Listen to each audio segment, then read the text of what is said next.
Goeiemôre vriende, ons is dankbaar dat ons ook vanmôre saam kan wees en vanmôre is nou ons laaste boodskap wat handel oor die ryk dwaas en ek is dankbaar teenoor die Here vir dit wat hy vir jou en vir my kom leer het uit hierdie baie besondere gelykenis in die Bybel en ek glo dit het ons elkeen se harte gespreek en vanmôre gaan ons by die laaste gedagte stil staan by hierdie gelykenis wat handel oor die ryk dwaas. Nou u sal onthou, ons het so 'n paar dae terug begin met hierdie gelykenis, vir u gesê dat dit belangrik is om hierdie gelykenis in die woord van die Here raak te sien.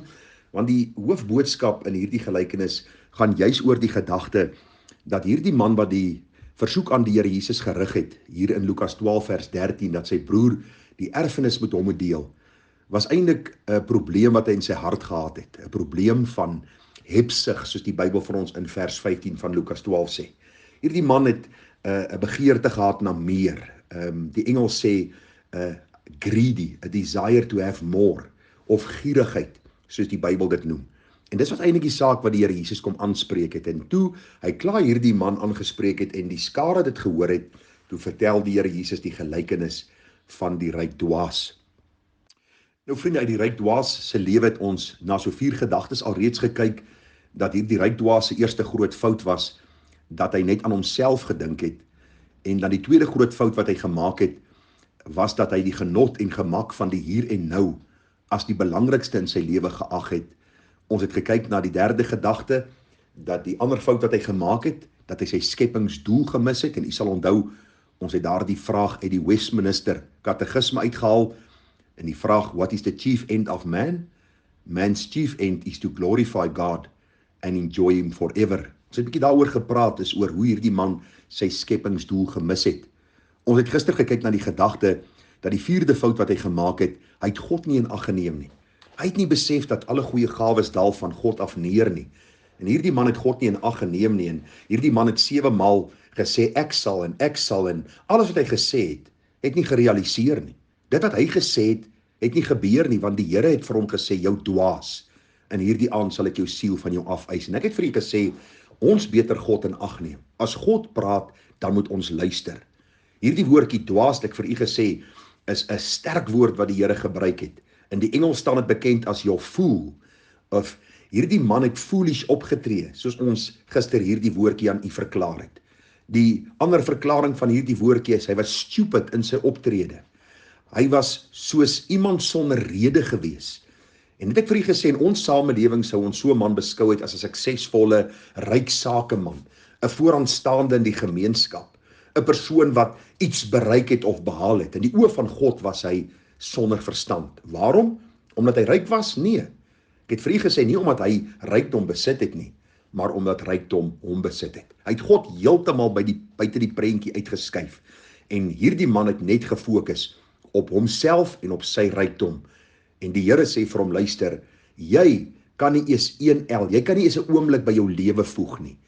Hoe wil jy my dan buite rekening laat in die bestuur van jou saak? En die Here sê vir hom, vandag sal ek jou siel van jou afeis, en dit wat jy bymekaar gemaak het, wie sin sal dit wees? En so gaan dit met elkeen wat nie ryk is in die Here nie. Nou ons gaan in hierdie môre by die laaste gedagte stil staan, en dis die laaste fout wat hierdie man gemaak het, dat ons raak gesien het, wat ek graag met u wil deel. Die laaste fout wat hy gemaak het, hy het niks blywends agtergelaat vir mense nie. Wat bedoel ek daarby? Kom ek lees vir u, dan verduidelik ek vir u. Lukas 12 vers 20 staan daar, maar God het aan hom gesê, jou dwaas, in hierdie nag sal ek jou siel van jou afeis, en wat jy gereed gemaak het, wie sin sal dit wees? So gaan dit met hom, wat vir homself skatte vergader, en nie ryk is in God nie. Nou vriende, die gedagte het baie duidelik na vore gekom, terwyl ek hierdie teks bestudeer het, is dat hierdie man in werklikheid niks blywends agtergelaat het nie. Ons almal ken die ou spreekwoord wat sê, erfgeld is swerfgeld. En dis verseker so. U sien, mense erf baie, hulle vermors daardie geld, en later het hulle goeie herinneringe, baie keer slegte herinneringe, maar hulle het net herinneringe aan dit wat hulle geërf het, omdat hulle nie gewerk het daarvoor nie, het hulle dit uitgemors, daarom die spreekwoord, erfgeld is swerfgeld. Nou waarom sê ek, hy het niks blywend agtergelaat nie? Want u sien, niks wat ons op hierdie aarde vir mense agtergelaat is blywend nie. Daarom sê die Here, so gaan dit met iemand wat vir hom skatte vergader en nie ryk is in God nie. U sien, soos die man geleef het, so sal sy naaste leef. Sy liefde vir geld sal heel moontlik ook die patroon wees van sy kinders en sy kleinkinders se lewe. Die Bybel sê vir ons baie duidelik, hy was skatryk op aarde, maar hy was bankrot voor God. As ons die uitdrukking kan gebruik, hy was groot en vet in die oë van mense, maar hy was soos 'n anoreksia leier voor die Here God self gewees. U sien, die verhaal leer vir ons baie duidelik dat iemand wat nie ryk is in God nie, laat eintlik niks blywends na vir die mense wat dan nog oorleef nadat hy gesterf het nie. Baie keer dink mense, as ek net vir my kinders geld kan nalat, of skatte kan nalat, of huise, of besittings, of rykdom. En ek wil vir u sê, baie keer soek kinders dit nie. Wat hulle soek is iets blywends wat jy vir hulle nalaat. En dit is om ryk te wees in die Here. Om werklik ryk te wees in die dinge van die Here.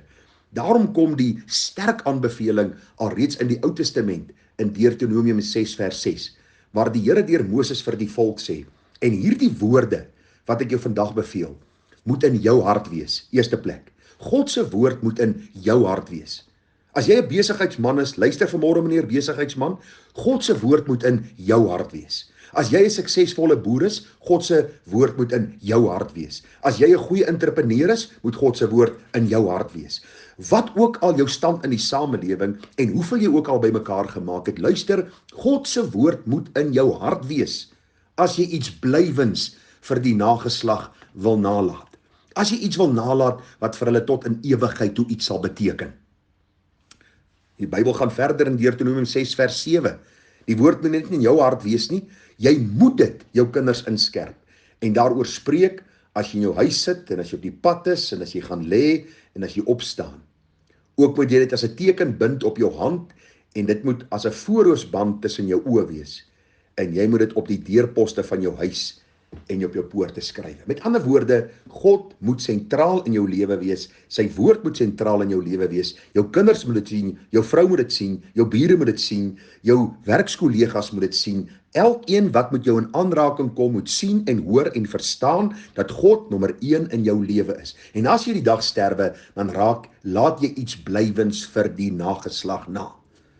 Want skatte gaan vergaan, mot en roes gaan dit verniel, diewe gaan inbreek en dit steel.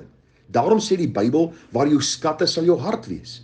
As jy werklik die Here liefhet vanmôre, al is jy hoe ryk of hoe arm, dan het jy iets blywends wat jy vir mense kan nalat, want om God te ken is die enkel belangrikste ding wat jy en ek in hierdie lewe kan doen.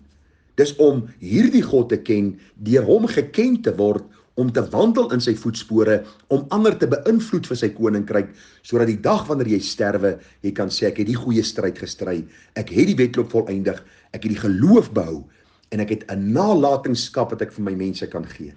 En dit is God se woord. Na my pa se afsterwe het ek sy Bybel gekry. En jy kan sien daar die Bybel was gelees. Ek weet van vorige Bybels wat letterlik uitmekaar geval het soos hy dit gelees en gebestudeer het. Aantekeninge wat in die Bybel gemaak was. En hulle sê 'n man wat sy Bybel uitmekaar val, sy lewe is heel moontlik nog aan mekaar. Dit gaan goed met so 'n man. 'n Man wat sy Bybel heel en daar is geen tyd en aandag wat aan daardie woord spandeer word nie, is 'n lewe wat heel moontlik uitmekaar val. Uitmekaar in die sin dat dit in die ewigheid niks gaan beteken nie. Ek het so tyd terug die verhaal gehoor van die pa en seun wat met rooi Afrikaner beeste geboer het. Dit was my baie treffend toe ek dit gehoor het, want jy sien hierdie pa het vir sy seun alles geleer van hierdie rooi Afrikaner bees. Presies hoe dit werk en waar die bees vandaan kom en waarom dit so gewilde bees is. En daar was op 'n dag 'n frats ongeluk gewees. En hierdie jong seun was gewond gewees, en terwyl hy in sy pa se arms lê en sterwe, was sy woorde aan sy pa gewees. Min of meer hierdie woorde: Pa, jy het my alles geleer van rooi Afrikaner beeste, maar het my nooit geleer hoe om te sterwe en nou voor God rekenskap te gaan gee nie. Watter treffende verhaal. Ons wil vir ons kinders baie goed nalaat, wat hulle heel moontlik verder van God gaan wegdryf. Ek vra jou vanmôre, leer uit die lewe van die ryk dwaas, dat al blywends wat jy vir mense kan agterlaat, wat blywend tot in die ewigheid 'n impak gaan hê op hulle lewe, is dit wat jy geleef het, van God se woord, vir God geleef het, hoe jy God verheerlik het, en hoe jy jou kinders en kleinkinders, familie, vriende, bure, werkskollegas met hierdie waarheid beïnvloed het. Mag die Here vir jou en my wysheid gee, dat ons nie ook aan die einde van ons lewe bekend sal staan as 'n ryk dwaas nie, maar dat ons bekend sal staan as 'n man wat die goeie stryd gestry het, wat die wedloop volëindig het, wat die geloof bou het, iemand wat van die Here sal hoor, mooi so, goeie en getroue diensknegt. Mag die Here vir ons wysheid gee en insig, en mag hy verheerlik word in ons lewens. Mooi dag vir u verder, tada.